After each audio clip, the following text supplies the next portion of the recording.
It may be a vital issue, Mike. It may be. Bill Clinton favors a middle-class tax cut for middle-class Americans. George Bush said in his State of the Union he favored one, but then when it came to actually proposing his legislative program, he left out his middle-class tax cut. Wouldn't you say, just as a political strategist, that on that issue, Bill Clinton is one over George Bush? Well, if Bill Clinton could ever get a discussion of economics, perhaps he could try to make that case. I don't think he's going to be able to. The good news for George Bush here is Clinton was able to hold on. He goes into the South viable. He actually has a chance to be nominated, and he is fatally flawed and extremely vulnerable to us in the fall. Tell me why he's fatally flawed. I think we just touched on it here. I want to hear it from you. It's character. People don't know that you can believe anything this guy says about his marriage, about the draft. What are you saying? What do you mean when you say that people can't believe anything he says about his marriage? I think it is absolutely clear that there is a perception created by the media that there are serious questions about this guy's credibility. Do you think that's a legitimate issue? Yes, I do. I think the character of the person who would be president of the United States is very much a legitimate issue. Do you think this issue of marital fidelity, which you keep blaming on the media, is a legitimate issue? I think that there's something the voters are going to want to know about, yes. All right. Roger, you told our staff today, Roger, that Republicans won't need to bring this issue up, that the Democrats will accuse the Republicans of bringing it up, and that's ridiculous. You are bringing it up, and you know darn well you are. No, we're here to comment on the process. The process, it has been brought up. The tabloids have brought it up. Clinton could never prove his case. Do you favor him bringing it up? It doesn't matter whether I favor it or not. The point is, it is going to be brought up. It's being planted, I suspect, not by us, but by Democrats. Oh. And the truth of the matter is, when Clinton said, this is the Republican attack machine, this is Roger Ailes, and so he couldn't deliver the beef. There you are doing it. Roger, you're doing this very thing. Okay, we're going to have to take a break, and we're going to come back. We're going to try to find out whether the Democratic Party is ready for a candidate that doesn't bash business.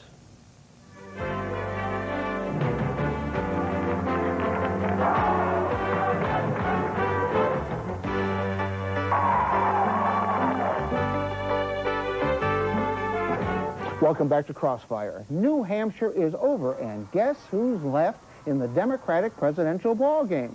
The insiders think it's a two-man race between Arkansas Governor Bill Clinton and former Senator Paul Tsongas of Massachusetts. We're checking that out with two Washington insiders in the Crossfire. Roger Stone is a former national head of the Young Republicans who helped run presidential campaigns of Richard Nixon, Ronald Reagan, and Jack Kemp, and now is a Washington consultant. Mark Mellman is a former member of the Yale faculty who heads a Washington political consulting firm which specializes in electing liberal Democrats and most recently helped defeat David Duke in Louisiana. Mr. Mellman, I want to look for a moment at the new front-runner of your party, Paul Tsongas, the winner in New Hampshire. He said in New Hampshire, no more corporate bashing, no more giveaways, no more anti-growth. You buy that as a Democrat? Well, I think the Democratic Party has always been for growth. It's always been for creating opportunity. There are certainly differences in the particular policy elements, particular mix that people use. The fact is right now these Democrats have to exaggerate their differences with each other in order to win a primary. As all of them said the other night at the debate, there's a lot more that unites them than divides them. Okay, that's the propaganda question. I'd really like a frank answer from you if it could. He is on record for nuclear power. He is for a cut in the capital gains tax. He is against the anti-scab bill by the AFL-CIO. Is that somebody who is acceptable to you as a Democrat? Sure, he's acceptable to me. He's for a lot of things that are very important to the American public. In fact, there are a lot of Democrats who support all the proposals that you just talked about. Is that something that the special interest groups in your party, the organized labor particularly, will they permit somebody like that to be nominated? Well, I think the word coming out of the AFL-CIO convention was Paul Tsongas is better than George Bush, and they're right about that. Well, that wasn't my question. That was a question. Are they going to permit him to be nominated? I know they think he's better than George Bush. We don't allow anybody to control the process here except the voters. If the voters give Paul Tsongas the nomination, he's going to have it, and people are going to accept it. Roger Stone, the Wall Street Journal practically endorsed Paul Tsongas today. They think he's great because he's for a capital gains tax cut. Novak thinks he's great because of the capital gains tax cut. If the business community wishes to convince himself that he supports their policies, and if Democrats convince themselves that he supports their policies, liberal Democrats, that makes him pretty electable, doesn't it? It doesn't matter. He's not going to be the nominee of the Democratic Party. I don't think his candidacy is going to travel well. I think he's very ineffective on TV. There's a great disparity between what he's saying now and the way he voted in the United States Senate, where, as you know, he's one of the most liberal members of the Senate in his one term there. I don't think that's a candidacy that travels, frankly. Did you actually tell our staff today that the trouble with Tsongas is he's limp-wristed, effeminate, and purses his lips? The worst TV performance I've ever seen. He makes George Bush look like Arnold Schwarzenegger. He is weak on television. You think that's a really important thing in deciding who's the president of the United States? We live in the television age, and voters get impressions about the people they vote for office from public television, and yes, I think he comes across very weak on TV. Mr. Melman, Senator Dole, the Republican leader of the Senate, has offered a free ticket.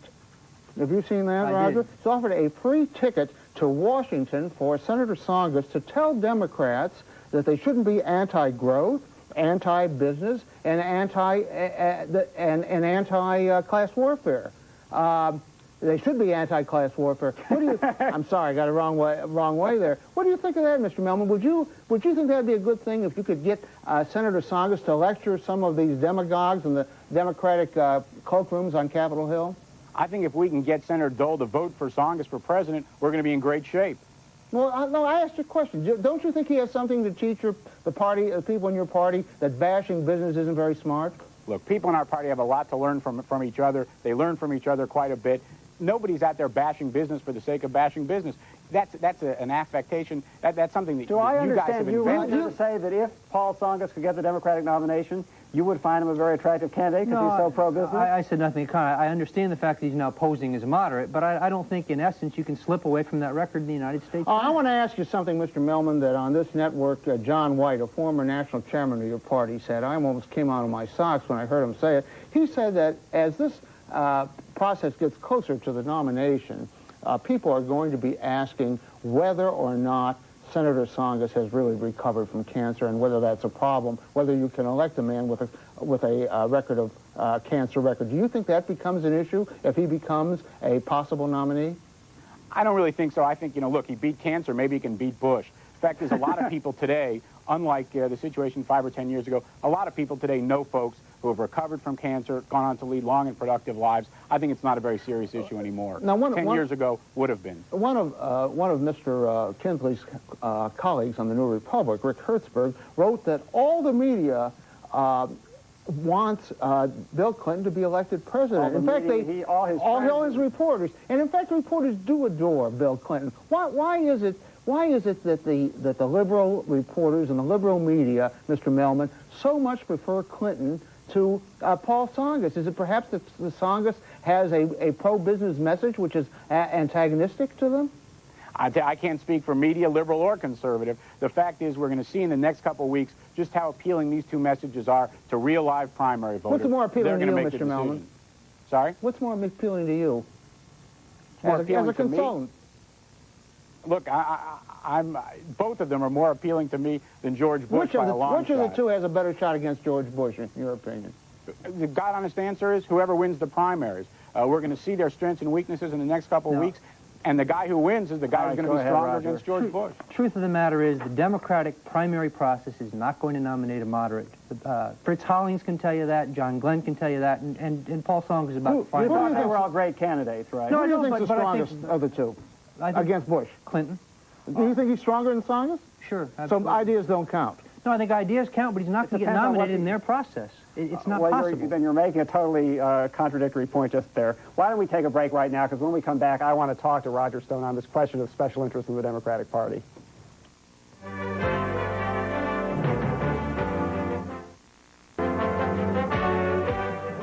Roger Stone, it's been said election after election that the Democrats can never get anybody electable nominated because they're beholden to special interest groups. They have these litmus tests.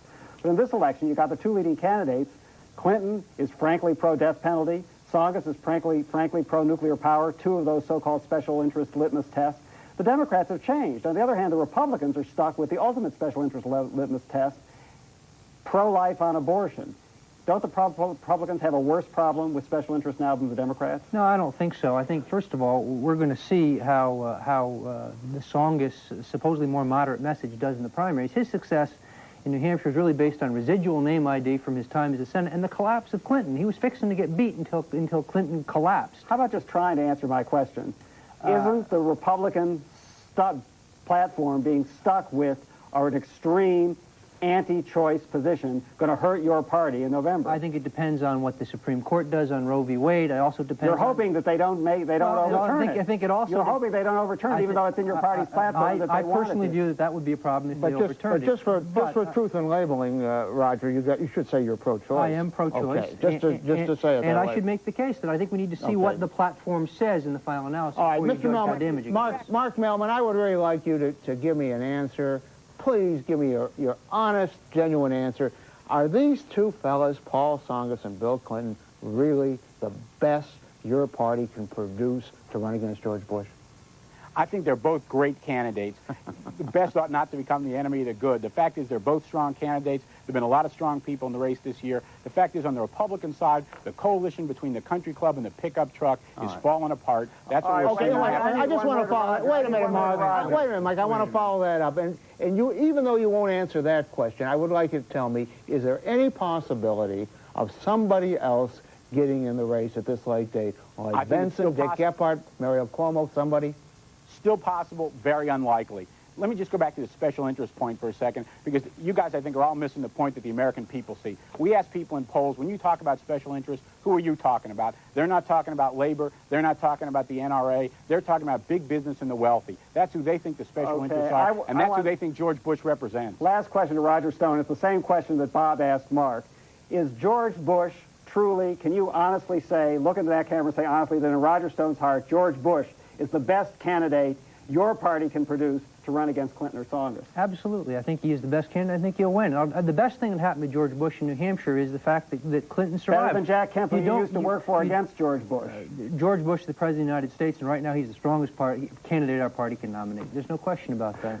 All right. And the good news for Bush is you don't get Cuomo, you don't get Bradley, you don't get Benson, you don't get Gephardt, you get Clinton. All right, enough. George We're out of Bush time. Thanks, Roger Stone. Thank you, Mark Melman, out there in Los Angeles. Novak and I will settle this in a moment.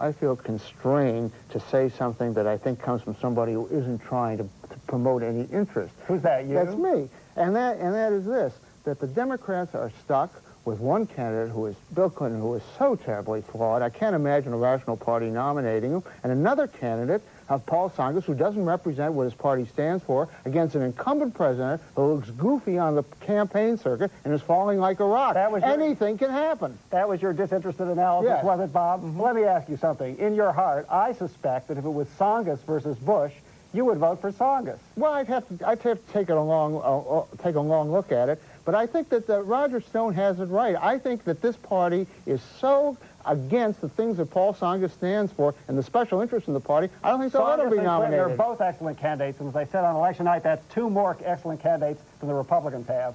For the left, I'm Mike Kinsley. Good night for Crossfire. You forgot your friend Buchanan. From the right, I'm Robert Novak. Join us again next time for another edition of Crossfire.